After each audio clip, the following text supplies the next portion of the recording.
suppose we have a container in which we have a mixture of two gases. We can have a mixture of three gases also. तो एक तो जो gas laws में आपको मालूम है कि अगर एक non reacting mixture of gases है, वो मुझे बाई चांस ये भी याद आ गया, Dalton's law of partial pressure सबको मालूम है, फिजिक्स की प्रॉब्लम में हो सकता है किसी एक प्रॉब्लम में यूज हो जाए. तो अगर इसमें सपोज थ्री गैसेस का मिक्सचर है और वो नॉन रिएक्टिंग है, तो then the net reaction, net pressure exerted by that mixture of gases on the walls of the container in an equilibrium state. ठीक है, वो जो इंडिविजुअल प्रेशर है, इंडिविजुअल मतलब if this container had just one gas only, तो पहली gas अगर इतना प्रेशर लगाती उसी टेम्परेचर प्रेशर कंडीशंस पर, ठीक है, उसी टेम्परेचर प्रेशर और वॉल्यूम पर, और फिर दूसरी गैस अकेले इतना प्रेशर लगाती और तीसरी इतना लगाती, तो फिर जो टोटल प्रेशर है वो इन तीनों के जो इंडिविजुअल प्रेशर है उनका सम आ जाएगा. ये तो इजी आइडिया, चलो ये तो मुझे वैसे ही याद आया. बट अभी हम कुछ और बता रहे थे, like if you have a means mixture of two gases, suppose first gas के N1 मोल्स हैं और सेकंड गैस के N2 मोल्स हैं, then sometimes in calculation we use the average molecular mass of this mixture. कितना average molar mass, ठीक, molar तो समझ गए ना, वन मोल का मास. एवरेज मोलर मास कितना लेते हैं हम मिक्सचर का, तो ये एक पॉइंट है जिसके बारे में हम अभी डिस्कस कर सकते हैं. एवरेज मोलर मास, तो अगर फर्स्ट गैस का मोलर मास है M1, सेकंड का मोलर मास है M2, तो हम ऐसे लिखते हैं N1 into M1 plus N2 into M2 upon N1 plus N2, ये है ना. ठीक है, तो इसको मतलब ये ना N1 plus N2 is the total number of moles in the mixture, और सपोज ऑन एन एवरेज उसका मोलर मास इतना है, तो ये टोटल मास हो गया इसमें, इस मिक्सचर में total mass. But total mass is also mass of the first gas and mass of the second gas. तो ये तो हमने केमिस्ट्री में यूज किया होगा, किया इसको. ठीक है, अब हम ऐसी एक क्वेश्चन पूछते हैं, सपोज इस मिक्सचर में आपके पास दो गैसेस हैं, गैस 1 एंड गैस 2, कोई भी हो सकता है, हाइड्रोजन और ऐसे हीलियम और हाइड्रोजन का मिक्सचर हो सकता है, या और कुछ मिक्सचर हो सकता है. So we ask what is the, अभी मैं specific heat at constant volume को C से दिखा देता हूँ. तो what will be the specific heat at constant volume of this mixture. इस मिक्सचर की specific heat at constant volume मतलब इस मिक्सचर की CV की बात कर रहे हैं, तो वो आपको मालूम ही है, ठीक है ना, जो आपके पास हमने कल कर दिया था. तो okay, I think it will be better हम इसको अभी एक बार याद कर लेते हैं. देखना, जो थोड़ा सा याद करो आप डिग्रीज ऑफ फ्रीडम का कंसेप्ट. तो डिग्रीज ऑफ फ्रीडम को अगर हम करें, फिर आप एक ही साथ दोनों को रिलेट करके कर सकते हैं, दोनों चीज़ों को. तो डिग्रीज ऑफ फ्रीडम में क्या बताया था बेटा, पता ना एक बार. तो हम बोलते हैं कि किसी भी, जैसे ओरिजिनली काइनेटिक थ्योरी में जिस गैस को विजुलाइज किया गया है उसके अंदर कोई सब स्ट्रक्चर नहीं होता, मतलब it does not have a structure. So in original kinetic theory there are no diatomic, triatomic और polyatomic molecules. Original kinetic theory just visualizes point masses with no structure. तो असली में ये वाली गैस सिर्फ हीलियम, नियोन, आर्गन, उनको हम point masses मान सकते हैं, क्योंकि दूसरी गैसेस जैसे हाइड्रोजन है H2 या मॉलिक्यूलर हाइड्रोजन जिसको हम बोलते हैं, या O2 या क्लोरीन या मीथेन, ठीक है, या और कोई गैस आप इमेजिन कर लो, कार्बन डाइऑक्साइड, इन सब के अंदर तो स्ट्रक्चर आएगा, है ना. दे हैव अ स्ट्रक्चर, दे आपको कि नहीं, they are very tiny particles, so they can still be treated as point masses. But इसमें ऐसा नहीं है, ठीक है. तो काइनेटिक थ्योरी के अकॉर्डिंग सिर्फ जो मतलब एटॉमिक गैसेस हैं, एटॉमिक फॉर्म में जो गैसेस एग्जिस्ट करती हैं, ठीक है, लाइक यूजुअली जैसे हीलियम, नियोन, आर्गन वगैरह, वो उन्हीं को वही बेसिकली दे ऑब्े और conform to the assumptions of the kinetic theory very nicely. Hydrogen H2 is slightly different from helium in its behaviour, तो वो आपको मालूम होगा, पहले से नहीं मालूम तो अभी इसको आप एक बार मानकर चलो कि ऐसा होता है. तो ओरिजिनल काइनेटिक थ्योरी में तो सिर्फ मतलब मोनोटॉमिक गैसेस से डील करती है ओरिजिनल काइनेटिक थ्योरी. और ऐसी गैस के लिए अगर हम एक पार्टिकल की बात करें, सपोज एक बॉक्स में एक गैस को इनक्लोज किया, बॉक्स को आप विजुलाइज कर लो, ऐसे कुछ बॉक्स बना लो, क्यूबॉइडल जो भी, और ये मॉलिक्यूल इसमें घूम रहा है, और भी मॉलिक्यूल्स हैं, मैं एक मॉलिक्यूल को देख रहा हूँ. So as this molecule moves around in this box, it is moving in 3 dimensional space. So by degrees of freedom we mean the number of independent position coordinates required to fix the position of this moving particle at any point. मतलब किसी भी जगह पर इसकी position बताने के लिए आपको मालूम है कि कितने कोऑर्डिनेट्स की जरूरत पड़ेगी, 3 कोऑर्डिनेट्स की जरूरत पड़ेगी. तो हम कहते हैं इस मॉलिक्यूल की degrees of freedom, there are 3 degrees of freedom in this. ठीक है, तो मोनोटॉमिक गैस के लिए या कोई भी आइडियल गैस के लिए आप ये बोल सकते हो कि उस आइडियल गैस की डिग्रीज ऑफ फ्रीडम का मतलब क्या होता है, ये तो सबको मालूम है ना, spelling degrees of freedom. Degrees of freedom means the number of position coordinates required to fix the position of the moving point. कितने पोजिशन कोऑर्डिनेट्स देकर हम इसकी पोजिशन को बता सकते हैं, तो 3 पोजिशन कोऑर्डिनेट्स देकर बता सकते हैं. फिर डिग्रीज ऑफ फ्रीडम के साथ एसोसिएटेड एक कंसेप्ट है जिसको हम बोलते हैं modes of energy position. Modes of energy position, तो मतलब क्योंकि ये एक डिग्री ऑफ फ्रीडम है अलोंग एक्स एक्सिस, ठीक है, तो इसके कॉरस्पॉन्डिंग जो मोड ऑफ एनर्जी पोजीशन है, बिकॉज आइडियल गैस के अंदर कोई भी पार्टिकल के बीच में इंटरेक्शन तो होगी नहीं, बिकॉज राइट, क्योंकि उसमें मैंने बताया ना, they don't exert any attractive और रिपल्सिव फोर्सेस, अट्रैक्टिव और रिपल्सिव फोर्सेस से पोटेंशियल एनर्जी आती है, otherwise it cannot come. So the only energy which these particles possess is the kinetic energy. तो इस मोड ऑफ, इस डिग्री ऑफ फ्रीडम के साथ एसोसिएटेड ये काइनेटिक एनर्जी आ जाएगी, और इसके साथ एसोसिएटेड जो काइनेटिक एनर्जी आएगी वो इतनी आएगी, ठीक है। तो इसके साथ एसोसिएटेड, इस मोड डिग्री ऑफ फ्रीडम के साथ एसोसिएटेड ये एनर्जी आ जाएगी एक ही मॉलिक्यूल की, ठीक है। तो each degree of freedom is associated with one mod of energy position. तो अब इस मॉलिक्यूल या इस पार्टिकल में 3 डिग्रीज ऑफ फ्रीडम है, और कितने मोड्स ऑफ एनर्जी पोजीशन है, कैपिटल एम लिख देता हूँ मोड ऑफ एनर्जी पोजीशन को, 3 मोड्स ऑफ एनर्जी पोजीशन है, ठीक है। तो अब ये तो आपने को मालूम होगा, नहीं मालूम है तो अभी इसको ऐसे ही याद कर लो। कई बार इनको हम ट्रांसलेशनल डिग्रीज ऑफ फ्रीडम बोलते हैं, because when this molecule moves around in space, तो जो इसका ट्रांसलेशन है, ट्रांसलेशनल मोशन के साथ उसकी पोजीशन बताने के लिए हमको 3 डिग्रीज ऑफ, तो पॉइंट मास की रोटेशन का कोई कंसेप्ट ही नहीं है, बिकॉज एक पॉइंट मास किसी कोई भी एक्सिस के थ्रू ड्रॉ कर दो आप, चाहे z एक्सिस ले लो, चाहे y एक्सिस, चाहे x एक्सिस, उस अगर वो रोटेट करता है पॉइंट मास, तो उसका मोमेंट ऑफ इनर्शिया तो किसी भी एक्सिस के अराउंड 0 आ जाएगा, ठीक है। We don't need to consider, so because moment of inertia is 0, so we don't need to consider rotational kinetic energy, that is not a valid mode of energy position for a point mass. एक point mass के लिए rotational kinetic energy एक valid mode of energy position नहीं बनेगा, ठीक है। हो सकता है थोड़ी सी उसके moment of inertia non zero आ जाए, बिकॉज वो बिल्कुल पॉइंट नहीं है, लेकिन it is negligibly small, this energy is negligibly small no matter how much fast it is spinning, ठीक है। So when you are transferring energy to the gas as heat, this energy is not going to change much because it is already very small, but when you heat the gas then these energies are going to increase. अब आप याद करो कि law of equipartition of energy क्या है, law of equipartition of energy, ठीक है, equipartition of energy, तो ये आपको याद होना चाहिए। तो मोस्ट ऑफ द बुक्स में ये energy, mode of energy position और डिग्रीज ऑफ फ्रीडम की बात नहीं करते, है ना। Mostly people only talk about degrees of freedom like in NCERT, but आप एचसी वर्मा की बुक को रेफर करके कर लो, उसमें अच्छा, उसमें मोड्स ऑफ एनर्जी पोजीशन के हिसाब से दिया, उन्होंने डिग्रीज ऑफ फ्रीडम को इग्नोर कर दिया कि let's avoid the term degree of freedom, लेकिन फिर आपको एग्जाम्स में आ सकती है, ठीक है, डिग्री ऑफ फ्रीडम। तो equipartition of energy says that every mode of energy position has on an average, मतलब किसी भी गैस मॉलिक्यूल की, जैसे इसकी, ऑन एन एवरेज इतनी काइनेटिक एनर्जी होगी, मतलब उसके हर मोड ऑफ एनर्जी पोजीशन के साथ इतनी एनर्जी एसोसिएटेड है ऑन एन एवरेज। अगर इस पूरी गैस के स्पेसिमेन का एब्सोल्यूट टेम्परेचर, मतलब केल्विन में जो टेम्परेचर है वो कैपिटल टी है, तो इस मोड के साथ ऑन एन एवरेज कितनी काइनेटिक एनर्जी है, इतनी, मतलब कांस्टेंट थोड़ी रहेगी Vx, कोई m कांस्टेंट है as the molecule moves around, but इसकी एवरेज वैल्यू टाइम के ऊपर अगर हम एवरेज लें तो वो इतनी आएगी, हाफ k कैपिटल T, ठीक है। फिर k भी इज बोल्ट्जमैन कांस्टेंट, इसकी भी इतनी आएगी एवरेज, इसकी भी इतनी आएगी, तो total average value of this moving particle becomes 3 times this. तो ये आपके पास एक मॉलिक्यूल की एनर्जी आ जाती है, नहीं, एक मॉलिक्यूल की energy as it moves around for an ideal gas और फॉर अ मोनोटॉमिक गैस। और अगर कैपिटल N मॉलिक्यूल्स हैं इसमें, इस कंटेनर में, तो टोटल एनर्जी जो गैस की आ जाएगी वो इतनी आ जाएगी, ठीक है।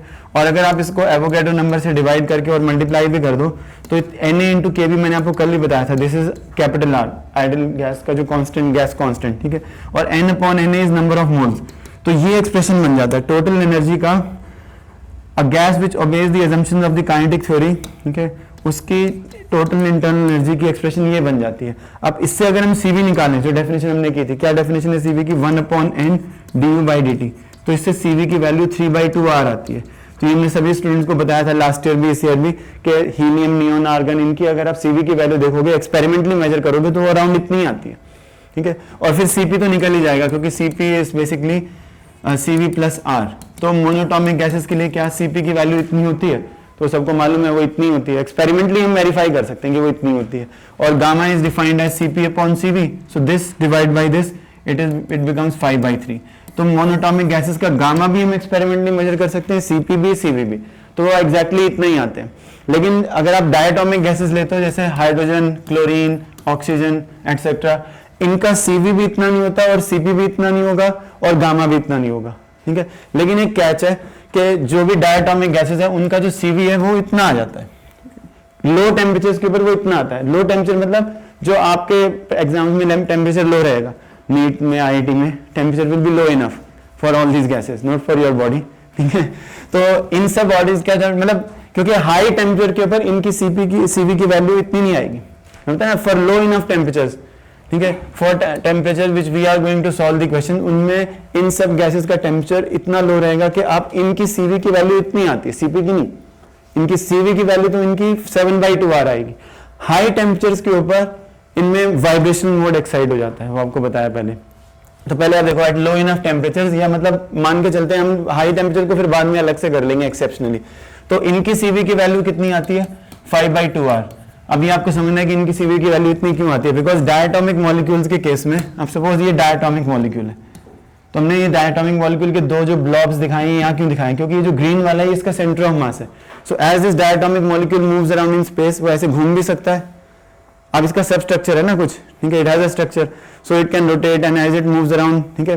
तो जब ये 3 डायमेंशनल स्पेस में मूव करेगा तो इसका जो सेंटर ऑफ मास है, इसकी सेंटर ऑफ मास की पोजीशन बताने के लिए तो फिर से 3 पोजीशन कोऑर्डिनेट्स, ठीक है। और फिर आपको मालूम है कि उससे इतनी दूर एक एटम है, इतनी दूर एक एटम है, तो आपको इन दोनों एटम्स के बीच का इंटर एटॉमिक डिस्टेंस अगर मालूम है, जो कि ये बॉन्ड लेंथ मेजर करके हम निकाल सकते हैं, तो आपको फिर से इस मॉलिक्यूल के अंदर अगर आपको ढूंढना है कि ये पार्टिकल्स कहां पर है, तो आप सेंटर ऑफ मास की पोजीशन कोऑर्डिनेट्स बता दो, उससे दूसरे दोनों एटम्स कितनी दूर है वो तो आपको मालूम ही है।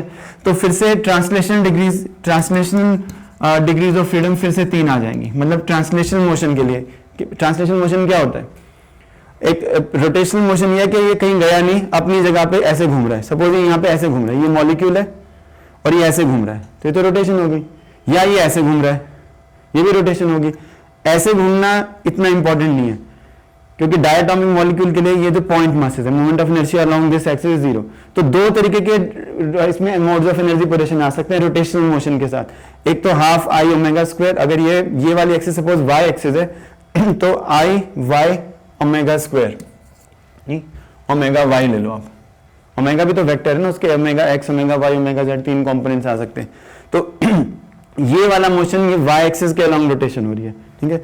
This can become a valid mode of energy position and if it rotates like this, ये आपके पास एक्स एक्सिस है, अगर ये मॉलिक्यूल ऐसे ही एक्स एक्सिस है तो एक तो एक्स एक्सिस के अराउंड रोटेशन मतलब ये वाली, ठीक है, और एक इस एक्सिस के अराउंड रोटेशन मतलब ये वाली। तो ये वाली रोटेशन इंपॉर्टेंट नहीं है इसके लिए। तो हम ये बोलते हैं कि डायटोमिक मॉलिक्यूल्स के लिए 3 ट्रांसलेशन डिग्रीज ऑफ फ्रीडम है सेंटर ऑफ मास के लिए, और उनके corresponding her translation degree of freedom के साथ एसोसिएटेड एक मोड ऑफ एनर्जी पोजीशन होता है, और 2 रोटेशनल डिग्रीज ऑफ फ्रीडम है, ठीक है। बिकॉज आप अगर सेंटर ऑफ मास पे पहुंच गए तो उससे आपको पता नहीं चलेगा दूसरा एटम कहां पर है। सपोज आप यहां पर हो, दूसरा एटम यहां भी हो सकता है और यहां भी हो सकता है, यहां भी हो सकता है, यहां भी हो सकता है, यहां भी हो सकता है। लेकिन अगर इसका पता चल गया कि ये यहां पर है तो दूसरा इसके ऑपोजिट इसी लाइन पे मिलेगा। तो आपको एक एंगल बताना पड़ेगा, 1 angle we need to specify to tell the position of this, और फिर एक और 2 एंगल्स बता के हम y और z के अराउंड पार्टिकल्स की पोजीशन बता सकते हैं। इसके ऊपर मैं इसलिए ज्यादा स्ट्रेस नहीं कर रहा क्योंकि ऐसे क्वेश्चन आएंगे नहीं। तो basically there are 2 angular coordinates are needed to specify the position of both the atoms with respect to the centre of mass. Centre of mass के विद रिस्पेक्ट में बाकी दोनों एटम्स की पोजीशन बताने के लिए आपको 2 एंगुलर कोऑर्डिनेट्स की वैल्यूज देनी पड़ेंगी। तो इसलिए इसके अंदर 3 ट्रांसलेशन डिग्रीज ऑफ फ्रीडम है और 2 रोटेशनल डिग्रीज ऑफ फ्रीडम है डायटोमिक मॉलिक्यूल में। Each translation degree of freedom has 1 mode of energy position. Each rotational degree also has 1 mode of energy position. So total of 5 modes of energy position with diatomic molecule, and each mode of energy position on an average has half kT of energy associated. तो एक molecule की energy कितनी आ जाएगी 5/2 kT, ठीक है। और capital N molecules की कितनी आ जाएंगी 5/2 kT इंटू कैपिटल N, और नंबर ऑफ मोल्स अगर स्मॉल n है तो इतनी 5/2 हो जाएगा बस यहाँ पे, और 5/2 से Cv कितना आएगा 5/2R, और Cp कितना आएगा 7/2R, और गामा कितना आएगा 7/5। तो डायटोमिक गामा तो समझ गए ना, Cp/Cv।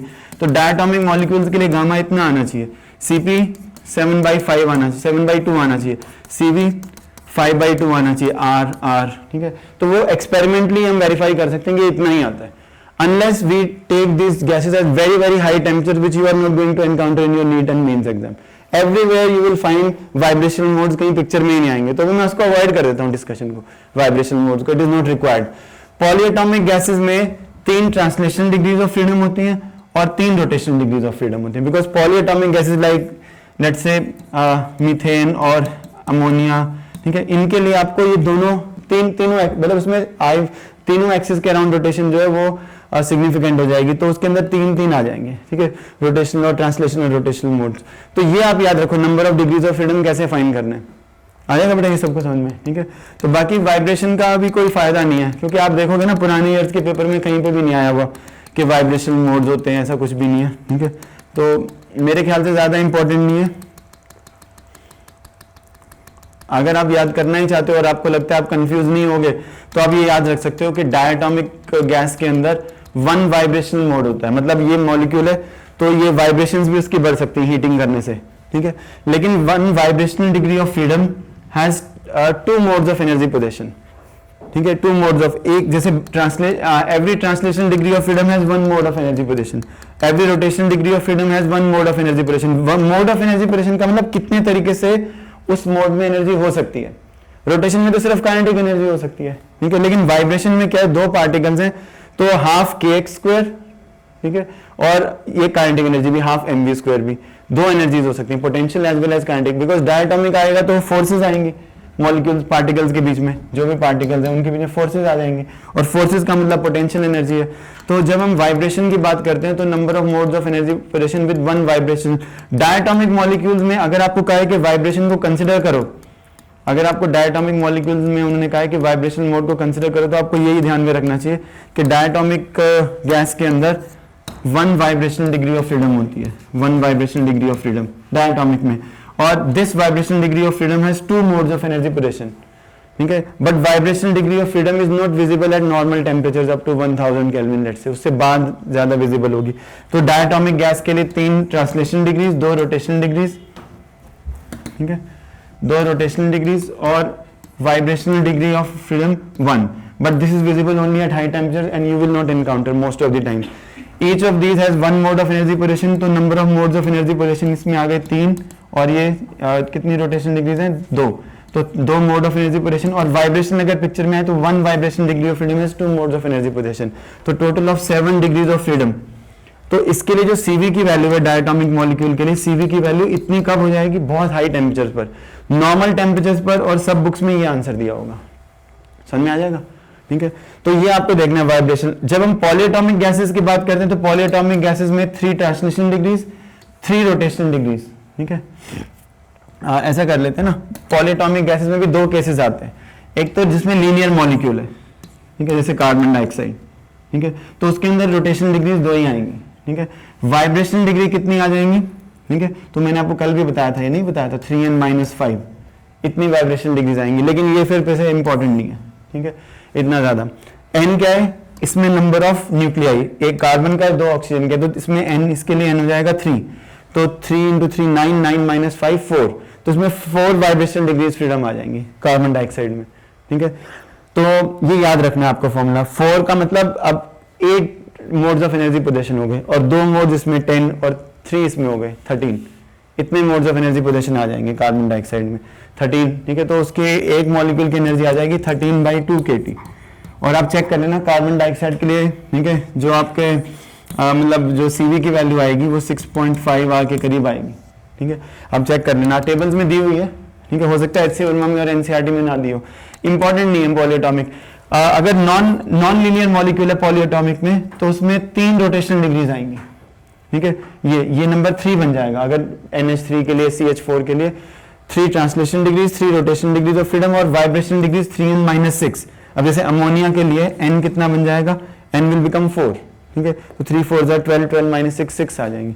तो ये इतना इंपॉर्टेंट नहीं है, इसके बारे में ज्यादा टेंशन नहीं करनी चाहिए आपको। तो अब आप ये इजीली समझ पाओगे, ठीक है, क्योंकि मैंने सारे आर्गुमेंट्स आपको दे दिए जो भी आपको चाहिए, कि अगर आपके पास एक मिक्सचर है तो उस मिक्सचर के अंदर when we talk about that mixture then what should be the value of specific heat at constant volume। उसको मैं CV से नहीं C से इंडिकेट कर रहा हूँ, कितनी आएगी specific heat at constant volume इसकी मिक्सचर की। फॉर्मूला तो बिल्कुल इजी है, ठीक है, लेकिन ऐसे होता है। तो ये मिक्सचर है, अब इसके अंदर जो टोटल एनर्जी है वो फर्स्ट गैस की टोटल इंटर एनर्जी और सेकंड गैस की टोटल इंटर एनर्जी का सम है। अब सपोज हम इसके टेम्परेचर को स्लाइटली इंक्रीज करते हैं, तो अभी टेम्परेचर T था और आपने इसको T + dt कर दिया, तो ये भी इंक्रीज हो जाएगा, ये भी इंक्रीज हो जाएगा, ये भी इंक्रीज हो जाएगा, टोटल एनर्जी भी इंक्रीज हो जाएगी।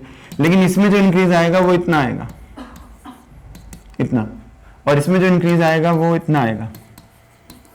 अब सपोज मिक्सचर के लिए C की constant specific heat at molar specific heat at constant volume, molar specific heat at constant volume की average value for this mixture अगर कैपिटल C है तो du आ जाएगा आपके पास n1 + n2 × dt, ही आ जाएगा, क्योंकि उसके अंदर कितने मोल्स हैं टोटल मिक्सचर के अंदर n1 + n2, और उसकी एवरेज मोलर स्पेसिफिक हीट अगर C इतनी है C तो अब ये कैंसिल हो गया, तो आपके पास ये फॉर्मूला बन जाता है N1C1 plus N2C2 upon N1 plus N2। ये फॉर्मूला सी के लिए नहीं, सिर्फ CV के लिए नहीं, CP के लिए भी काम करता है सेम। मतलब अगर CV को डिनोट कर रहा है तो ये फर्स्ट गैस की CV है, सेकंड गैस की, मिक्सचर की CV। और अगर मतलब molar specific heat at constant pressure को इंडिकेट कर रहा है तो मतलब ऐसे लिख लेते हैं, ठीक है, इसको CV लिख लो, ये आपको अगर कंफ्यूजन है तो, और CP फॉर द मिक्सचर ही आ जाएगा सेम। वो आप करके देख लेना वर्कआउट कैसे आ जाएगा, ठीक है। अगर नहीं आएगा तो फिर बता देंगे, ज़्यादा इंपॉर्टेंट नहीं है, ये फॉर्मूला ज़्यादा इंपॉर्टेंट है, ये समझ में आएगा। और अब ये आप बिल्कुल इजीली कर सकते हो इस रिजल्ट को देखकर, ठीक है। By looking at this result you can look at this very easily. चलो ऐसे करते हैं, C1 कितना आएगा, कल ही मैंने आपको बताया था R अपॉन गामा 1 माइनस 1, ठीक है, because molar specific heat at constant volume कितनी होती है, अगर आप इसको V के टर्म्स में लिखते हो तो CV1 फर्स्ट गैस के लिए molar specific heat at constant volume कितनी आएगी, ये फॉर्मूला ना बेटा R अपॉन गामा माइनस 1, कल ही किया था, ठीक है। और ये कितना आ जाएगा N2 into R upon gamma 2 minus 1, और मिक्सचर के लिए N1 plus N2 into R upon gamma minus 1, gamma is the average value of gamma for the mixture, तो ये R कैंसिल हो जाएगा। तो ये रिजल्ट आप लोग याद कर लो, ठीक है। और इसके बाद जो मैंने आपको अभी थ्योरी बता दी है उसके बाद आप चेक करो, ठीक है। मैं आपको IIT के पुराने पेपर दे देता हूँ, कोई भी किसी भी चीज़ के सारे पुराने पेपर दे देते हैं और आप उसमें से सारे क्वेश्चन कर सकते हो बहुत easily, provided you remember all these results which are very easy, ठीक है। ये इसको प्रूव करना भी बहुत इजी है, क्योंकि अगर हम इसमें दोनों तरफ R ऐड कर देंगे ना, R बस, तो ये रिजल्ट प्रूव हो जाएगा, क्योंकि इसका एलसीएम लोगे ये N1R आएगा, ये N1C1 plus R V1 plus R आ जाएगा, तो वो CP1 हो जाता है। तो इससे ये रिजल्ट बड़ा इजीली प्रूव हो जाएगा, adding R to both sides. I have proved all the results, ठीक है। I have not just told you the result straight away, सारे रिजल्ट्स को मैंने जस्टिफाई भी कर दिया, अगर आप ध्यान से सुनोगे तो आपको याद हो जाएंगे। अब इसमें बस एक हीट इंजन वाला और वो है ना, वो रेफ्रिजरेटर वाला पार्ट है, वो सबको मालूम है बेटा। Heat engine is a device which converts heat into work, है ना। तो every heat engine works in a cyclic manner, absorbing heat from a high temperature body, suppose Q1 heat absorbing, और सपोज इसने W वर्क डिलीवर किया, because heat engine का काम क्या होता है, हीट इंजन या heat pump to convert heat into work, ठीक है। तो इतनी हीट इसने एब्जॉर्ब की, यहाँ पे वर्किंग सब्सटेंस होता है which could be anything, like in your real car it is like diesel vapours और पेट्रोल वेपर्स, ठीक है।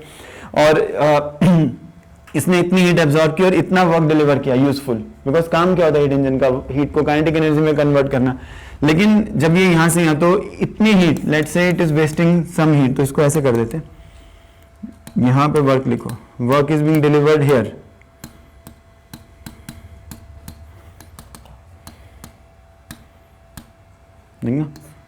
यहाँ से Q1 हीट एब्जॉर्ब की सोर्स से, ये लो टेम्परेचर बॉडी, इसको Q2 हीट एक्सपेल की, इतना यूजफुल वर्क। तो एफिशिएंसी कैसे डिफाइन होती है हीट इंजन की, जितना वो ज्यादा वर्क करेगा उतनी ज्यादा एफिशिएंसी है, और जितनी कम हीट एब्जॉर्ब करेगा उतनी ज्यादा एफिशिएंसी होती है। तो किसी भी हीट इंजन की एफिशिएंसी, ये एक अच्छा थॉट है, ये हम कल क्लास कर रहे थे तो तब ये आया। तो हमेशा यहाँ पे क्या लिखना चाहिए, net work done by the working substance during a cycle, because heat engine is supposed to work in a cyclic manner. So this point is not stressed in the books. It hit me yesterday that we should look at it like this. W stands for the net heat absorbed during one complete cycle. ठीक है, and Q1, sorry, W stands for the net work done by the gas during one complete cycle. ठीक है, and Q1 stands for net heat absorbed. No, only the heat absorbed by the gas during one cycle. Because कई steps में वो heat absorb कर सकता है, कई steps में वो heat expel करता है, हमें expel करने वाली नहीं लेनी इस फिगर में। It does not include, it includes only the absorbed ones. And W में भी कई पार्ट्स हो सकते हैं, जैसे कार्बन इंजन में W1, W2, W3, W4 चार पार्ट्स होते हैं ना, तो उसमें हमें this W stands for net work done, W1 plus W2 plus W3 plus W4, जिनको कार्बन साइकिल याद है, नहीं याद है तो कोई नहीं, अभी मैं थोड़ा सा बता देता हूँ। ये एफिशिएंसी तो सबको समझ में आ जाएगी, और W की वैल्यू भी सबको मालूम है बेटा, यहाँ पे कितनी आएगी, W is equal to Q1 minus Q2, नहीं W कितना आ जाएगा Q1 में से, तो Q1 minus Q2 upon Q1, तो ये एफिशिएंसी आएगी 1 minus Q2 upon Q1, efficiency of a heat engine, ये सबको मालूम है। और रेफ्रिजरेटर कैसे वर्क करता है, refrigerator works just in the opposite manner, वो एक लो टेम्परेचर बॉडी से हीट एक्सट्रैक्ट करता है, और वर्किंग सब्सटेंस के ऊपर कुछ एक्सटर्नल वर्क करने के बाद ये जो हीट एक्सट्रैक्टेड है और ये जो वर्क है, ये सारा सराउंडिंग्स को डिलीवर हो जाता है। All this heat is expelled to the surroundings are at high temperature. In both diagrams T1 is greater than T2, both the diagrams, ठीक है। इसमें लो टेम्परेचर बॉडी से रेफ्रिजरेटर क्या करेगा, कमरा पहले से ठंडा है और ये रेफ्रिजरेटर का काम कर रहा है, ये एसी। तो इस रूम से लो टेम्परेचर बॉडी से हीट एब्जॉर्ब करके बाहर सराउंडिंग्स जो कि हाई टेम्परेचर पे उन्हीं को एक्सपेल कर रहा है ना, तो इतनी हीट एब्जॉर्ब करके और ये वर्क या वर्किंग सब्सटेंस पे करना पड़ेगा और फिर ये हीट सराउंडिंग्स को एक्सपेल होती है, ठीक है। तो इस केस में क्या आएगा, Q2 plus W is equal to Q1। और कोफिशिएंट ऑफ परफॉर्मेंस ऐसे लिखते हैं, coefficient of performance of a refrigerator, जितनी ज्यादा ये लो टेम्परेचर बॉडी से हीट एक्सट्रैक्ट कर रहा है उतना ही अच्छा रेफ्रिजरेटर होगा, और जितना कम वर्क आपको करना पड़ रहा है इस वर्किंग सब्सटेंस को to make the working substance expel this heat to the surroundings, उतना ही अच्छा मतलब वो उसकी प्रोसेस है काम करने की, ठीक है। तो यहाँ से W कितना आ जाएगा, वो आएगा Q1 माइनस Q2। तो इसको आप ऐसे लिख सकते हो 1/Q1 बाई Q2 माइनस 1, यही आएगा ना 1/Q1 बाई Q2 माइनस 1। तो ये बिल्कुल ईजी है, डायग्राम बनाने से भी आपको याद हो जाएंगे अगर आप कभी उसमें खड़े हो। कार्नो साइकिल और कार्नो थ्योरम बहुत ईजी रिजल्ट्स हैं। तो what is Carnot theorem basically, है ना, और what is the Carnot engine. Carnot engine is just an imaginary engine which is based upon reversible and quasi-static processes. Basically reversible का मतलब ये होता है एनी प्रोसेस इज रिवर्सिबल, मतलब any process, for any process to become reversible it is necessary that it should be quasi-static and non-dissipative, मतलब frictional forces present नहीं है। तो ऐसे आप सिंपल टर्म में अगर याद करना चाहते हैं, खासकर 12th वाले 11th वालों ने तो डिटेल में कर लिया। कोई भी Carnot was a French scientist who imagine ideal heat engine which is based upon reversible processes in which there are no non-dissipative frictional forces are involved and all the process take place quasi-statically, ठीक है। तो उसने एक ऐसा engine, तो his idea was he conceived this engine and imagined it to be the perfect engine that is possible, and then he computed the efficiency of this engine and he found that the efficiency of this engine has to be less than 1, उसकी efficiency को 1 से कम होना पड़ेगा, नहीं। तो ये ऐसे ही आते हैं ना उसकी भी efficiency की फिगर, तो ये ऐसे आते हैं 1 minus T2 upon T1, ये उसकी efficiency आती है। If a heat engine operates between T1 and T2 temperature, Carnot engine, तो उसकी efficiency की एक्सप्रेशन ये आती है 1 माइनस T2 अपॉन T1, यही आएगी, ठीक है। तो मतलब क्या है कि अगर आप एक कार्नो इंजन अगर आप कंसीव करते हैं तो उसमें वो जो बिल्कुल परफेक्ट प्रोसेसेस के ऊपर बेस्ड है, तो उसकी भी एफिशिएंसी 1 नहीं हो सकती, it has to be less than 1, ठीक है। यही है। और कार्नो थ्योरम क्या कहते हैं, Carnot theorem, according to the Carnot theorem, if we have जो ये 4 स्टेप्स में कार्नो इंजन वर्क करता है, वो साइक्लिक मैनर में वर्क करता है। एक स्टेज से स्टार्ट करके फर्स्ट स्टेप आता है isothermal expansion, second step adiabatic expansion, third step isothermal compression and then final step is adiabatic compression, ठीक है। तो जिस स्टेट से शुरू हुआ वर्किंग सब्सटेंस दोबारा से 4 स्टेप्स में, यहाँ पे W1 W2, ये W1 और W3 ये आइसोथर्मल चेंज है, ये वाला और ये आइसोथर्मल चेंज है, और ये एडियाबैटिक प्रोसेसेस होती हैं, यहाँ पे एडियाबैटिक एक्सपेंशन, ठीक है। Carnot theorem says that any engine can not have an efficiency greater than Carnot engine and all engines operate between T1 and T2 temperatures, तो उनकी efficiency same आएगी इतनी, 1 minus T2 upon T1. If we imagine a Carnot engine which is the perfect engine which is possible, why it is the perfect? Because quasi-static और non-dissipative forces के ऊपर वो based है, और इस जो भी वर्ल्ड में प्रोसेसेस होती हैं वो quasi-static भी नहीं होती। तो जो क्वासी-स्टैटिक प्रोसेस के ऊपर बेस है और जो भी वर्ल्ड में प्रोसेस है रियल इंजन में वो सब डिसिपेटिव है, क्योंकि फ्रिक्शन को आप हटा नहीं सकते। लेकिन ये एक non dissipative imaginary processes which are non dissipative, उसके ऊपर बेस्ड है कार्नो इंजन। तो आपको बस ये ध्यान में रखना है कि Q2 अपॉन Q1 वो T2 अपॉन T1 के इक्वल होता है। फिर ये जो आइडियल रेफ्रिजरेटर है उसके लिए भी हम कर सकते हैं ना, coefficient of performance of a Carnot refrigerator और engine refrigerator which works like the Carnot engine, उसके लिए ऐसे आ जाएगी, because Q1 upon Q2 is T1 upon T2, ठीक है। तो ये दोनों फॉर्मूले, ये वाला और ये वाला आपको इंपॉर्टेंट है, ये तो फिर वैसे ही इंपॉर्टेंट है। तो आई थिंक जब हम प्रॉब्लम्स करेंगे फिर बाकी चीज़ें उनसे आ जाएंगी, ठीक है। और इसके अलावा देखो कुछ 1-2 चीज़ें हैं जैसे एंट्रोपी वगैरह, लेकिन वो प्रॉब्लम्स के थ्रू ही करेंगे, देखना बेटा। और ये एक बार आपको जो अभी वर्कशीट दी है उसमें दिखाओ, 1-2 क्वेश्चन मैं इनिशिएट करा देता हूँ आपके, फिर आप नेक्स्ट वीक तक इनको ट्राई कर लो, फिर आपको और टेस्ट देंगे इसमें। जैसे 6 क्वेश्चन है, 2 containers of equal volume contain the same gas at the pressures P1 and P2 and absolute temperatures T1 and T2. On joining the vessels, the gas reaches a common pressure P and a common temperature T. The ratio of P upon T. Easy है ना। तो आपके पास ऐसे 2 containers हैं, ठीक है, equal volume, इसकी भी सेम वॉल्यूम है एज दिस, ठीक है। और इसमें गैस का प्रेशर P1 और टेम्परेचर T1, इसमें गैस का प्रेशर P2 और टेम्परेचर T2, ठीक है. Suppose these are already joined by a thin narrow tube and but they are separated, ठीक है, थ्रू अ वॉल्व. तो सेम गैस है इसमें दोनों में, ठीक है. तो we can find the number of moles of gas in this. कितने आ जाएंगे नंबर ऑफ मोल्स? तो ये ना PV is equal to nRT. तो आपके पास नंबर ऑफ मोल्स कितने आ जाएंगे? P1 V1 अपॉन RT1 ये आएंगे. उसमें नंबर ऑफ मोल्स कितने आ जाएंगे? ठीक है, P2 V2 अपॉन RT2. ठीक है. तो जब आपने इनको कंबाइन कर दिया, suppose we remove this plug and wait for some time so that finally the gas settles down in a new equilibrium state. अब न्यू इक्विलिब्रियम स्टेट में जो गैस है उसको टोटल वॉल्यूम कितनी अवेलेबल है? 2T. और final temperature suppose capital T. ठीक है. और final pressure suppose capital P. तो फिर ये वाली इक्वेशन अगर हम मिक्स पूरे सिस्टम के लिए अप्लाई करें तो हमारे पास आ जाएगा P into 2V is equal to N1 plus N2, ठीक है, इंटू R इंटू T. यही आ जाएगा. ठीक है. अब नया प्रेशर नहीं वॉल्यूम, तो हमें P अपॉन T की वैल्यू चाहिए. देखना आप जो क्वेश्चन दिया उसको एक बार पढ़ लो.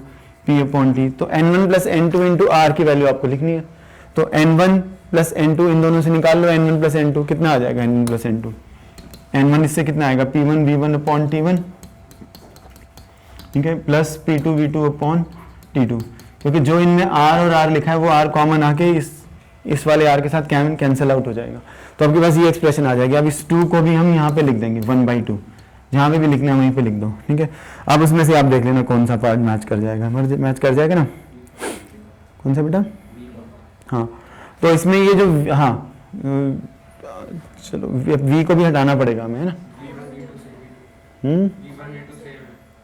V1 V2 सेम है. हाँ, ये दोनों भी V हैं और ये भी V हैं और ये इस V से कैंसिल हो जाएंगे. ठीक है. तो आपके पास ये आ जाएगा. समझ में आया बेटा? बताओ, कर लेना, इसमें से आंसर चेक कर लेना अपना. और बाकी भी इजी है. Let's try 8th question. देखना 8th में क्या दिया हुआ है. इन द प्रीवियस क्वेश्चन से रिलेटेड है. चलो पहले प्रीवियस कर लो. 2 identical containers joined by a small pipe initially contain the same gas at this pressure and this temperature. One container is now maintained at the same temperature while the other is heated to 2T0. The common pressure of the gas will become. कितना common pressure हो जाएगा ये आपको बताना है. तो ये पहले से ऐसे ये इस तरीके से joined है. इसकी वॉल्यूम को नेग्लिजिबल मानना होता है इसमें, नैरो ट्यूब. ठीक है, इसलिए हमेशा इसको नैरो देते हैं. ठीक है. इसमें दिया होगा स्मॉल पाइप, है ना? तो स्मॉल का मतलब वही है. तो contain the same gas, 2 identical container so they have the same volume. ठीक है. And pressure is P0. इसमें भी प्रेशर P0, इसमें भी टेम्परेचर T0, इसमें भी T0. तो आप नंबर ऑफ मोल्स लिख सकते हो, है ना? नंबर ऑफ मोल्स आ जाएगा, ये आ जाएगा. ठीक है. तो ये आएगा P0 V लिख लो आप, इसमें V अपॉन RT0. तो दोनों में इतने इतने मोल्स आ जाएंगे. ठीक है. अब आप इसमें देखो next. 1 container is now maintain at the temperature. Okay, हो सकता है दूसरे का टेम्परेचर में T0 ही रखा है ना? उसको मेंटेन एट T0 ही कर दो, at the same temperature T0. While the other, इसको हम 2T0 पे ले जाते हैं. सपोज इसको हमने चेंज कर दिया. ठीक है. तो देन व्हाट हैपेंस? ठीक है. अब आपको बताना है the common pressure of the 2 gases. तो मतलब जब हम इसको यहाँ पे हीट करेंगे तो we expect that some kind of changes take place and may be gas goes from that container to this container, कुछ भी होगा. ठीक है. तो अब फाइनली जो प्रेशर आएगा वो PV, इसका टेम्परेचर T0 और यहाँ पे आ जाएगा PV, इसका टेम्परेचर 2T0. ठीक है. अब इसमें number of moles suppose N1 और इसमें suppose number of moles N2. तो यहाँ से N1 कितना आ जाएगा? यहाँ से आएगा P0 V अपॉन ये P0 V R T0 और इसमें नंबर ऑफ मोल्स कितना आ जाएगा? T. ओके, ये P0 नहीं रहेगा प्रेशर, है ना? तो प्रेशर चेंजेस, इसको P कर देते हैं, PV अपॉन RT0. और दूसरे वाले में नंबर ऑफ मोल्स आ जाएंगे PV अपॉन ट्वाइस RT0. ये एक्सप्रेशन है. ठीक है. अब N1 प्लस N2 ये इसी के इक्वल आएगा, P0 V अपॉन RT0. ये एक्सप्रेशन आ गया. ठीक है. अब इसमें ये RT0 तो कैंसिल हो गया. ठीक है. और प्रेशर दोनों तरफ सेम है, V भी कैंसिल हो गया. तो आपके पास आया 3P/2 is equal to P0, है ना? तो P कितना आया? 2/3P0. निकालना क्या हमें? The common pressure will be how much? 3/2 यार, है ना? 2/3P0 आएगा नहीं? हाँ. वॉल्यूम ट्वाइस कहाँ पे, इसके अंदर, हाँ कौन से वाले, ये वाले, तो यहाँ पे हमें क्या करना चाहिए, 2 से मल्टीप्लाई कर देंगे तो फिर ये कितना हो जाएगा 4/3, P is equal to 4/3 P0 है ना। तो यहाँ पे 2 का फैक्टर और आ जाएगा, तो ये 2 आ जाएगा, दैट मीन्स क्योंकि ये N1 प्लस N2 है ना, और ये वाले तो एक ही कंटेनर के मोल्स हैं N, तो हमको ट्वाइस N लेने पूरे दोनों के मोल्स अगर हम ऐड करें तो, ठीक है, तो ट्वाइस P0 आ जाएगा ना बेटा, समझ में, बताओ। अब नेक्स्ट बार देखना, let V0 be the volume of each container, all other details remain same, the number of moles in the gas, let V0 be the volume of each container. तो अब ये आपके पास आया ना, ये वाला आपके पास P की वैल्यू आ गई 4P0/3। अब उसके बाद तो इजी है, अब इसमें नंबर ऑफ मोल्स पूछे, मतलब आपको N2 की वैल्यू निकालनी है, तो N2 की वैल्यू कितनी आएगी देखना वहां से, PV/2T0 इंटू R, ये आएगी ना नंबर ऑफ मोल्स 2T0 वाले में। अब ये P की वैल्यू इसमें सब्स्टिट्यूट कर दो तो कितना बन जाएगा,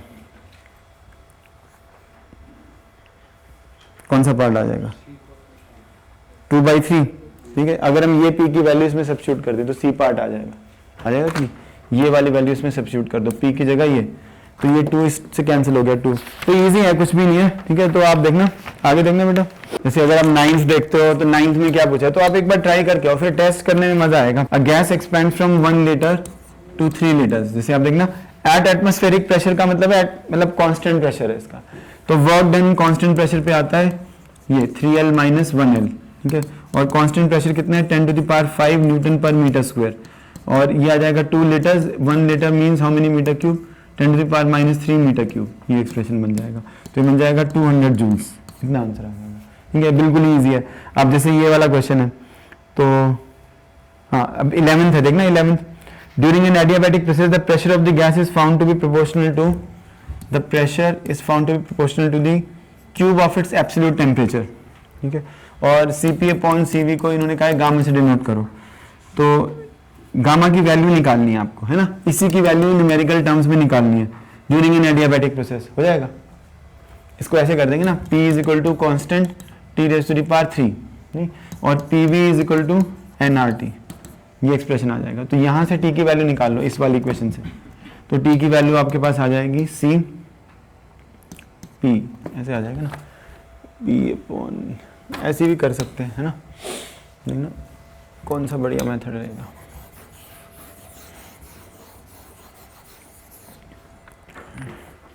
एडियाबैटिक प्रोसेस है, P⁻,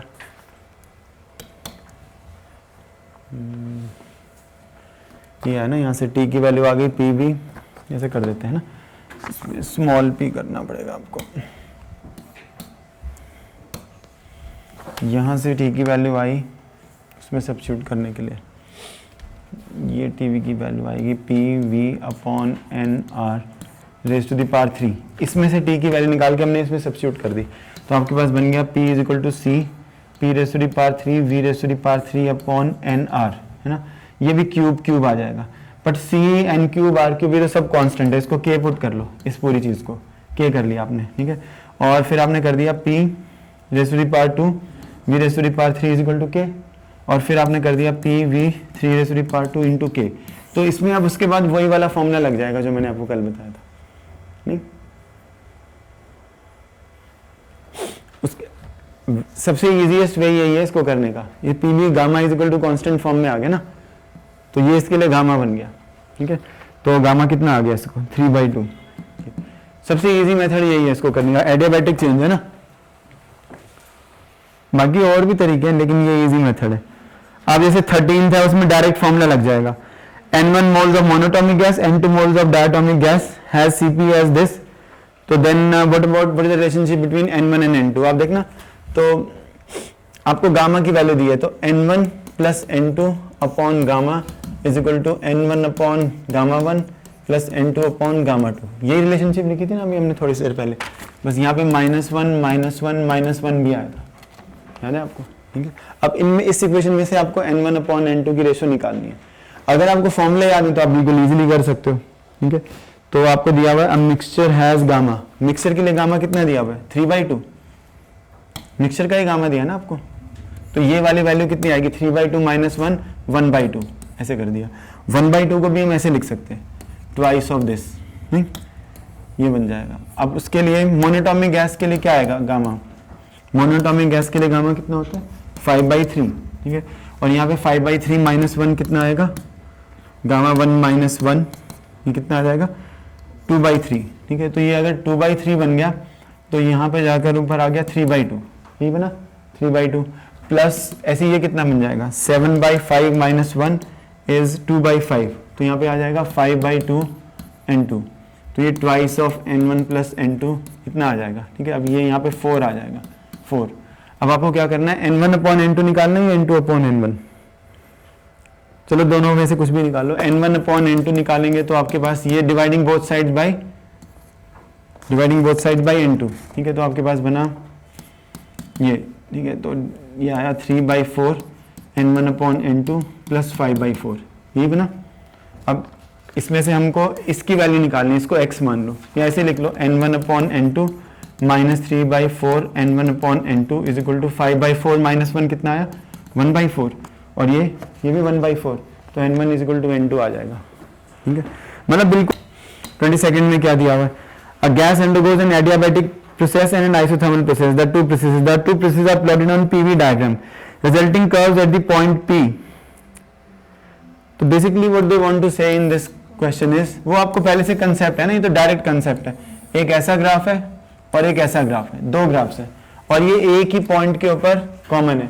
मतलब अगर गैस फर्स्ट कर्व पे रहती है, यहाँ पे गैस की सेम कॉमन स्टेट बनती है, तो एक टेंजेंट इन्होंने इसके साथ बनाई है, यहाँ नहीं बनाई, ये वाले पार्ट में इन्होंने आगे तक बनाई है, ये वाले एंगल को इन्होंने दिया हुआ है 135 डिग्रीज, है ना, और दूसरे वाले टेंजेंट इन्होंने बनाई है ऐसे, वो कितनी दी है इन्होंने 121 डिग्रीज, है ना। तो आपको इसको ड्रॉ करने की भी जरूरत नहीं है, जो 121 डिग्रीज आएगा, ठीक ना, ये वाला एंगल अगर कम है, ठीक है, तो कम एंगल का मतलब ज्यादा स्टीप टेंजेंट है ना, नहीं समझ नहीं आया। अगर देखना ये 120 डिग्रीज है सपोज और ये 135 डिग्रीज है, तो जितना एंगल कम है उतनी ज्यादा स्टीप टेंजेंट आएगी। तो अब आप इसमें ये चेक करो कि कौन से वाले टेंजेंट, इसमें क्या बताना है आपको, the gas is likely to be, ये बताना है आपको, है ना। The tangents drawn make angles of 125 degrees and 121 degrees, gas is likely to be, तो यही करना है आपको बेसिकली ना। इसको ऐसे कर देंगे dp/dv, ये ना मैंने बताया था आपको। आइसोथर्मल इसमें दिया हुआ, ये आइसोथर्मल है और एडियाबैटिक है ना, तो आइसोथर्मल के लिए ये होगा, और dp/dv कितना आ जाएगा बताओ, ये ना, ये तो इजी है, 11th वालों को बता देना चाहिए। तो अगर हम dp/dv करते हैं तो वो आएगा -c/v², नहीं, और माइनस और c/v क्या है, वो प्रेशर है, तो dp/dv कितना बन जाएगा -c/v, वो तो प्रेशर आ जाएगा p/v, है ना, dp/dv ये आ जाएगा -p times p minus p/v, यही आया। एक प्रोसेस इनमें से एडियाबैटिक आइसोथर्मल प्रोसेस के लिए pv कांस्टेंट होता है, p c/v, इसका डेरिवेटिव नहीं, क्योंकि slope of the tangent is dp/dv, ये स्लोप ऑफ द टेंजेंट है। तो dp/dv कितना आएगा, dp/dv यहाँ से आ जाएगा -c/v², तो dp/dv आएगा -c/v² का मतलब क्या है, c/v इज p, तो वो तो -p/v, ये तो आइसोथर्मल चेंज के लिए होगा। तो इसमें आइसोथर्मल चेंज के लिए कौन सा वाला आएगा, तो आइसोथर्मल के लिए 135 डिग्रीज वाला आएगा, ठीक। तो आपने लिखा dp/dv is equal to -p/v is tan of 135 degrees, एक तो ये आ जाएगा, ठीक है। और ऐसे ही अब आप अगर आप उसके लिए करते हो pv⁻⁴ gamma is equal to constant, तो इससे dp/dv कितना आएगा, अब यही स्टेप्स निकालने पड़ेंगे। तो dp/dv कितना आ जाएगा, हाँ माइनस गामा टाइम्स p/v, ये 12th वाले कैलकुलेट करके देख लें कि pv/गामा के लिए यही स्टेप्स रिपीट करने हैं, तो ये वाला फॉर्मूला आ जाएगा, ठीक है। और ये आ जाएगा tan ऑफ 120 डिग्री दिया हो या 121 डिग्रीज, कोई नहीं, आप 120 डिग्रीज ले लो, कोई ज़्यादा फर्क नहीं पड़ेगा 1 डिग्री से, ठीक है। तो ये माइनस आ जाएगा, तो मतलब आपके पास आया माइनस गामा टाइम्स p/v, कितना आया, tan 120 डिग्रीज, ये ठीक है। अब P अपॉन बी की वैल्यू tan 135 डिग्रीज कितना होता है -1, ठीक है। तो P अपॉन बी की वैल्यू आ गई 1, तो गामा कितना आ गया tan ऑफ 120 डिग्रीज, ये है। क्योंकि ये माइनस साइन को छोड़ दो, आज लिख लो इसको माइनस को भी। tan 130 डिग्रीज कितना आएगा tan of 30 plus tan of 90 plus 30 which is minus cot 30, मेरा -√3, तो गामा अप्रोक्सीमेटली 1.7 आ जाएगा, ठीक है। अब ये कौन सी गैस हो सकती है 1.7 वाली, मोनोटॉमिक, तो मोनोटॉमिक के ही सबसे ज्यादा पास है, ठीक है ना। लेकिन आप इसको एक बार ट्राई कर लो, एनसीईआरटी की बुक से भी ट्राई कर लो, अगर आपके कोई भी डाउट्स आते हैं तो आप फिर वो बता दो, ठीक है।